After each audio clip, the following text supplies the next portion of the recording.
Hi, my name is Aya. You're watching Aya Reads, and I'm here to give you some hate to love book recommendations. So when you're seeing this, or when I upload this, the Red, White, and Royal Blue movie just came out 2 days ago, and I really love that movie, and I know probably a lot of you also really love that movie.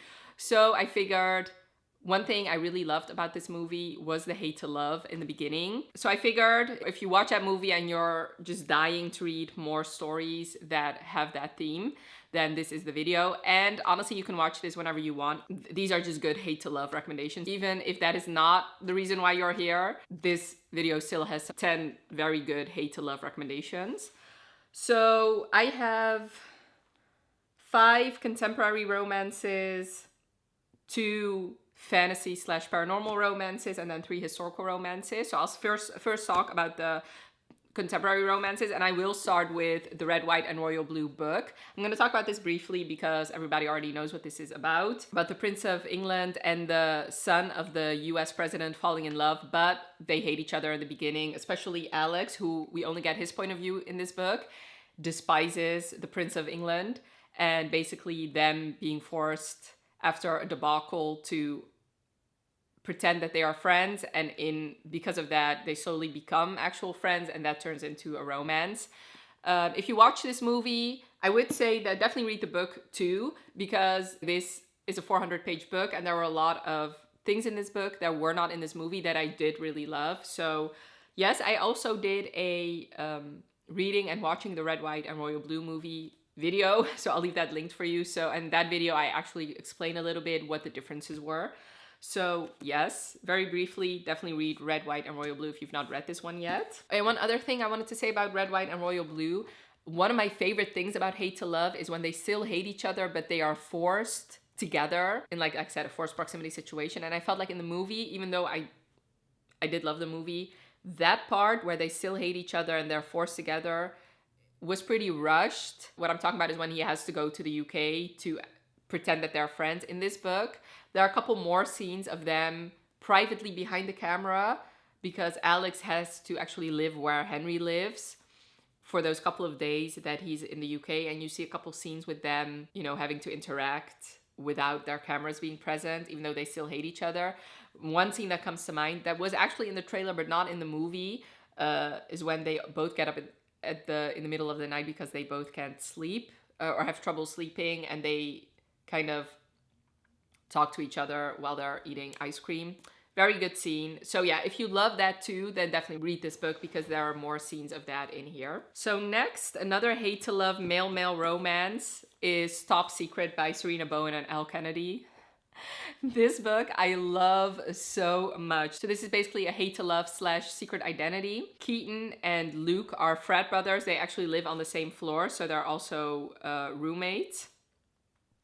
And they despise each other. They hate each other so much. And they're both running to become president of their frat, and that just makes them dislike each other more. They're very different, very Grump Sunshine as well. And Keaton has a girlfriend, and for her birthday she wants to have a threesome with another guy, so he obliges. He goes on this app to find a third guy to find a second guy for their threesome. And there he talks to a guy and they kind of hit it off. They start flirting. So it does tread on cheating territory a little bit. While they are talking, Keaton actually discovers a little bit more about his sexuality. So when they finally set up this threesome, they realize that the people or the person they have been talking to is actually the person that they hate, like their frat brother that they hate. This was so good. I loved it so much. These two have such amazing chemistry. And this is a lot more graphic than Red, White, and Royal Blue, by the way. So yeah, this book was so good. It is a standalone and you'll fly through it. So yeah, a very, very good hate to love romance. The Spanish Love Deception by Elena Armas. This I really loved. I do have to say I should reread this soon because I forgot a lot of things about it. What I didn't forget though is that this is definitely a hate to love romance. What's her name? Catalina. She works with Aaron. Is his name Aaron? Yes, Aaron. And they really dislike each other. She really hates him. She thinks he's arrogant, and they kind of annoy each other. But her ex-boyfriend gets married in Spain and somehow she has to go there. Okay, no, that's not true. Wait. Her sister's getting married and her ex-boyfriend is invited. I think. I don't think her sister actually married her ex-boyfriend. It doesn't really matter. So she has to go to Spain to the wedding, but she doesn't want to go alone. So Aaron, who's secretly been pining for her, he suggests that they should go together, or that he should be her date. So they go. So it's also forced proximity because she has to pretend they have to pretend that they're actually dating. This was so good, and yeah, I would highly recommend it. Very good hate to love romance. I need to stop repeating myself. All of these are obviously very good hate to love romance. Otherwise, I wouldn't be recommending them.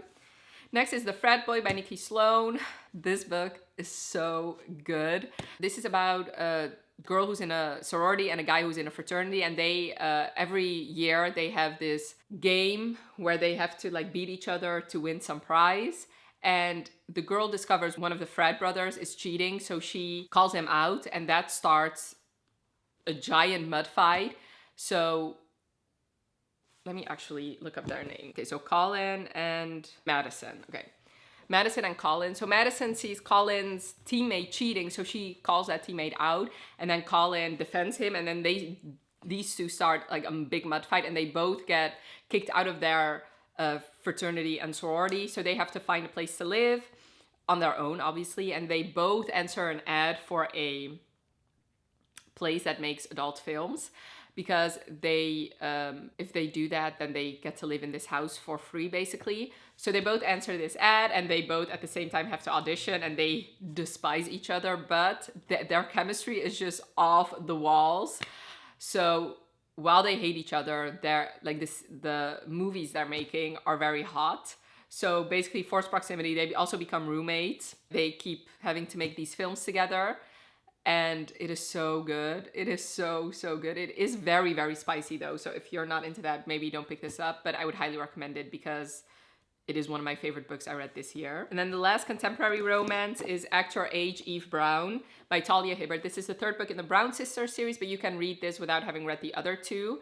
We follow Eve, who basically doesn't really know what to do with her life. She constantly keeps getting jobs and then stopping them. So her parents are kind of sick of that shit. So they basically tell her, oh, and they have been like financing her life. So they tell her, you're basically cut off until you have to find a job that you will keep for a while before we give you more money. So she applies for this job to become a cook at this bed and breakfast where she meets Jacob, who's this like buttoned up guy, and she's basically chaos. And he decides that he wants nothing to do with her. So when he denies her the job, she accidentally runs him over with her car, and then she feels really bad about it. So there's basically, I wouldn't really say it's like hate to love, but definitely annoyance to love, because they both find each other very annoying and they're like the complete opposites.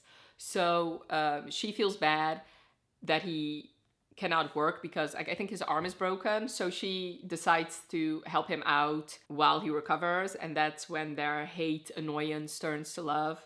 This is my favorite book in the Brown Sisters. I really loved it. It actually says, she's sunshine, he's serious, they're enemies for now. This was really good. Okay, now for the only paranormal I have in here, and it's Always Practice Safe Hex by Juliet Cross.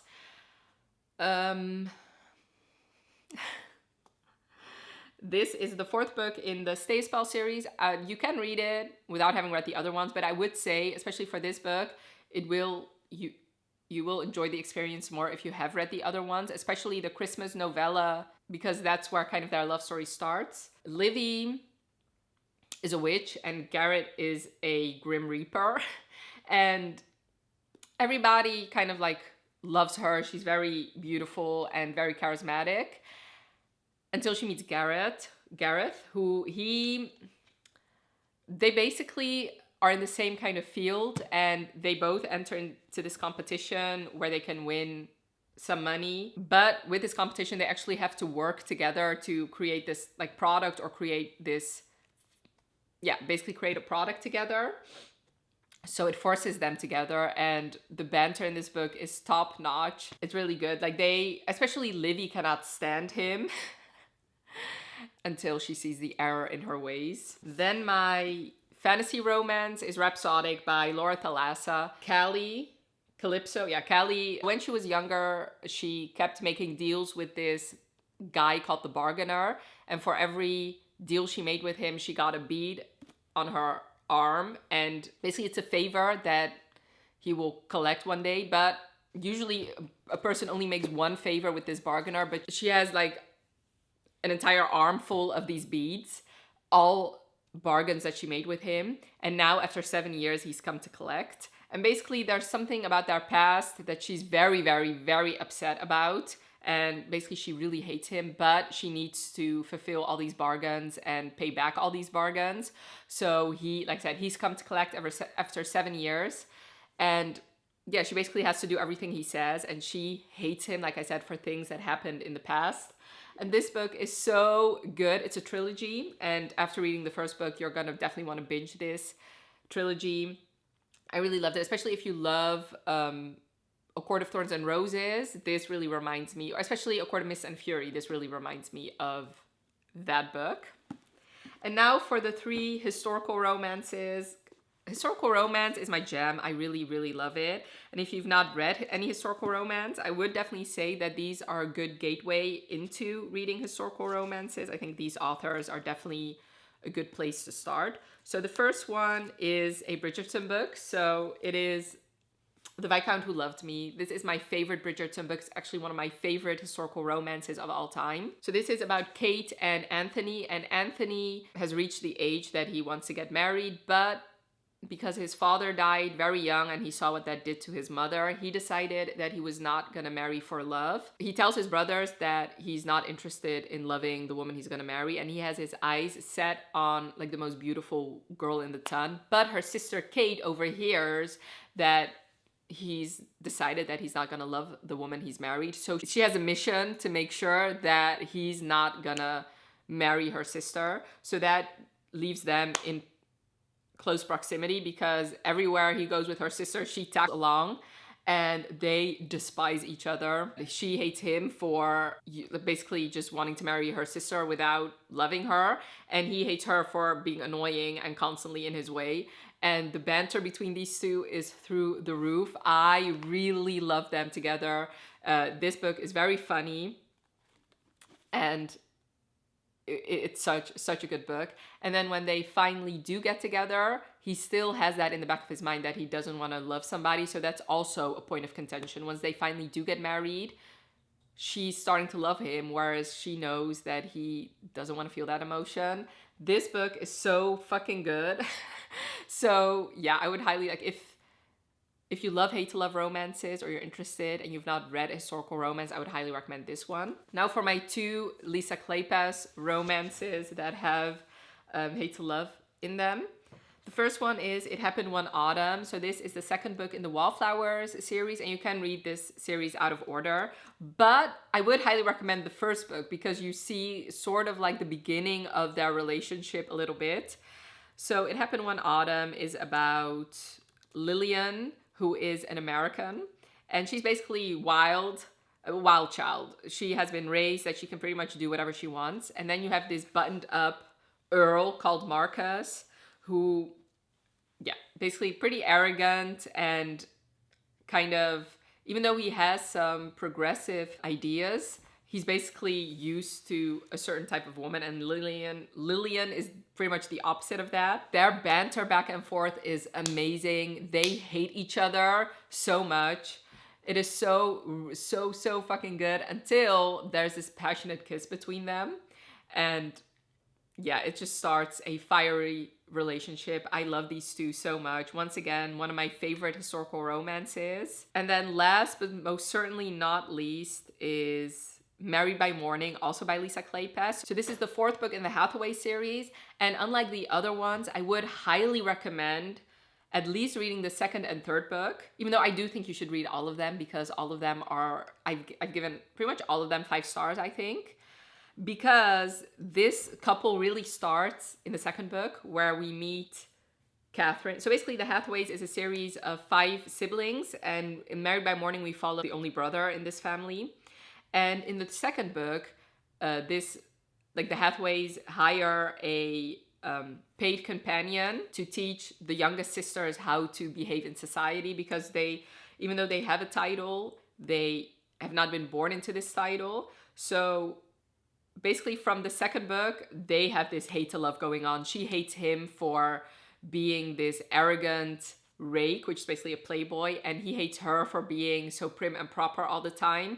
And they have the best banter. And ever since the second book, I was anticipating their book, and it just gets upped a notch in the third book, actually. The third book actually ends with such a cliffhanger for them that I immediately started this book. They've hated each other for a while now. Slowly, she starts to soften for him, and slowly he realizes that there's more to her than meets the eye, and she realizes that he, like, the way he behaves is kind of like a shield for everything that happened in his past, because Leo has been through a lot, and the kind of his persona is basically a shield from the outside world. Another hero who really doesn't want to love again, because in his past, it's not a spoiler, he used to love a girl and then she died from Spanish fever, I think. And that just like literally broke him.